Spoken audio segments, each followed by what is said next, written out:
So hello viewers, welcome to my YouTube channel Medical Learning. Today I am going to discuss about Tricot 40 injection के uses के बारे में आज की इस वीडियो में डिस्कस करने वाले हैं। इस Tricot 40 इंजेक्शन का इस्तेमाल जो 40 mg में आता है, इसका इस्तेमाल किन-किन बीमारियों में किया जाता है, कौन-कौन बीमारी को यह ठीक करने के लिए इस्तेमाल की जाती है।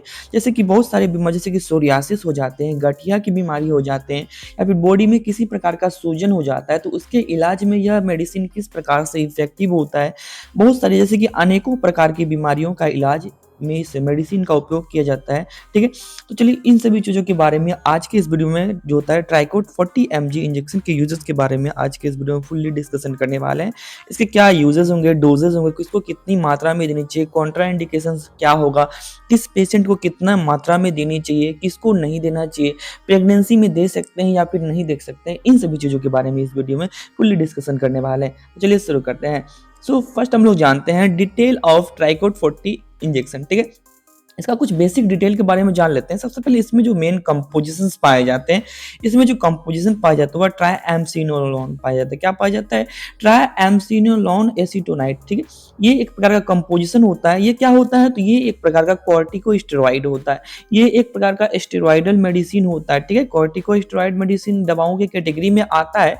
बात करें इसके स्ट्रेंथ की तो ये टिपिकली अवेलेबल इन ट्राइकोट 40, ये आपको 10 mg में आता है। ठीक है, और ये 20 mg में भी आता है। ठीक है, 20 mg के साथ ये 40 mg में भी आता है। तो आज की इस वीडियो में हम 40 mg के बारे में डिस्कस करेंगे।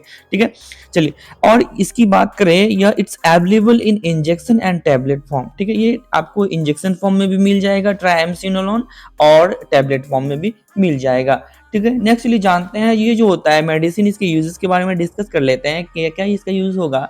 तो सबसे पहला होता है इसका इस्तेमाल जो होता है रूमेटॉइड आर्थराइटिस। ठीक है, किसी के जोड़ों में सूजन हो, ठीक है, उसमें बहुत ही ज़्यादा दर्द हो रहा है। ठीक है, जोड़ों में सूजन हो चुका है, दर्द हो रहा है, तो उस दर्द को ठीक करने के लिए, ठीक है, इस इंजेक्शन को उसमें लगाया जाता है। ठीक है, ऑस्टियोआर्थराइटिस यानी घुटनों और हड्डियों में सूजन हो जाती है, जिसमें दर्द की समस्या कंटिन्यू बनी रहती है, वहाँ सूजन हो जाता है, उसको ठीक करने के लिए इसको दिया जाता है। और सोरियासिस यानी त्वचा पे किसी प्रकार की पपड़ी नुमा संरचना बन जाती है। ठीक है, जिसमें खुजली की समस्या रहती है, आपको उसमें खुजली हो तो रहता है, तो इसको ट्रीटमेंट में भी इसको दिया जाता है। एक्जिमा और डर्मिटाइटिस। ठीक है, एक्जिमा और डर्मिटाइटिस यानी स्किन में जलन की समस्या रहती है, उसमें खुजली रहती है और रैशेज की समस्या बन जाती है। ठीक है, हमेशा उसमें खुजलीपन होते रहता है, तो उसके ट्रीटमेंट में इसको दिया जाता है। Severe allergic reactions. ठीक है, एलर्जिक रिएक्शंस जैसे कि एलर्जी से होने वाले सूजन और खुजली के इलाज में इसका इस्तेमाल किया जाता है। अस्थमा, सीवियर अस्थमा जैसे कि होता है, कोई अस्थमा जब कोई कंट्रोल नहीं हो रहा है, तो अस्थमा को कंट्रोल करने के लिए भी इस इंजेक्शन को ट्राइकोट 40 को दिया जाता है। ल्यूपस। ठीक है, ल्यूपस जो होता है एक इम्यूनो सिस्टम से रिलेटेड एक प्रकार की बीमारी होती है, इसको ट्रीटमेंट करने के लिए भी इस ट्राइएमसिनोलोन जैसे ट्राइकोट 40 को दिया जाता है। केलॉइड्स। ठीक है, केलॉइड्स क्या होते हैं? तो इंजेक्शन जब भी किसी पेशेंट को इंजेक्शन लगाते हैं, तो वहां अगर कोई गांठ बन जाता है, ठीक है, उस गांठ का इलाज करने के लिए भी, उस गांठ के जो कड़ी स्किन वहां का जो हार्डनेस हो जाता है, ठीक है, हार्ड स्किन को भी सॉफ्ट करने के लिए, वहां का सूजन को घटाने के लिए भी इस इंजेक्शन को दिया जाता है। इसके अलावा इस मेडिसिन का जो उपयोग होता है एंकिलोसिंग स्पॉन्डिलाइटिस में इसका उपयोग किया जाता है। जैसे कि कमर और रीढ़ की हड्डी की जो में अगर सूजन हो जाती है, ठीक है, हमारा जो कमर होता है और रीढ़ की हड्डी में अगर किसी प्रकार का सूजन होता है, दर्द होता है, तो उसके इलाज के लिए भी इस इंजेक्शन को दिया जाता है। ठीक है, अल्सरेटिव कोलाइटिस। ठीक है, अल्सरेटिव यानी आंतों में अगर किसी प्रकार की सूजन और किसी प्रकार की बीमारी हो जाती है, ठीक है, तो उस कंडीशन में भी दिया जाता है। बर्साइटिस। ठीक है, बर्साइटिस और टेंडोनाइटिस। ठीक है, यानी मांसपेशियों में और जोड़ों के बीच अगर किसी प्रकार का सूजन। ठीक है, और जैसे कि स्किन डिसऑर्डर, जैसे कि एलर्जिक रैश हो जाते हैं, खुजली, उसमें सूजन बनी रहती है, हेयर लॉस। ठीक है, एलोपेसिया। ठीक है, एलोपेसिया जो होता है जैसे कि बाल का पैचेस यानी बाल का झड़ना। ठीक है, बालों का झड़ना यानी आपका कहीं कहीं से बाल खाली हो जाता है, तो उस कंडीशन में जो होता है वो जनरली आपको स्किन एलर्जी के कारण होता है, कोई इन्फेक्शन का कारण हो सकता है, फंगल इन्फेक्शन हो तो उन्हें भी यह ट्रीट करने का काम करता है। गाउट। गाउट यानी क्या होता है? यूरिक एसिड के बढ़ने से क्या होता है, जोड़ों में सूजन हो जाती है और वहां पेन होते रहता है, वहां दर्द की समस्या रहती है, तो उन्हें भी यह ट्रीट करने का काम करता है। और इन्फ्लामेटरी आई डिजीज। ठीक है, इन्फ्लामेटरी आंखों में अगर किसी प्रकार का सूजन, जैसे कि जैसे कि यूवेलाइटिस, ठीक है? यूवेलाइटिस जो होता है आँख आँख में होने वाला एक प्रकार का सूजन होता है, उनके ट्रीटमेंट में इस इंजेक्शन को दिया जाता है, ठीक है? नेक्स्ट चलिए जानते हैं इस मेडिसिन के कुछ कॉन्ट्रा इंडिकेशंस होते हैं, किन्हें नहीं देना होता है।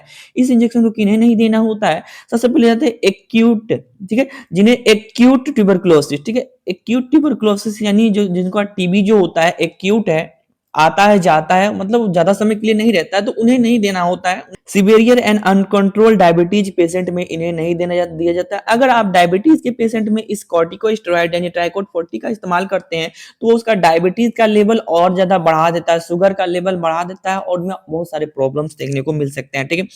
ऑस्टियोपोरोसिस, ऑस्टियोपोरोसिस जो होता है सीवियर बोन वीकनेस यानी आपका बोन का वीकनेस देखने को मिल रहा है, आपके हड्डियों में उतनी स्ट्रेंथ नहीं है तो उसको भी पूरा करने में ये हेल्पफुल होता है। सीवियर हाइपरटेंशन, ठीक है?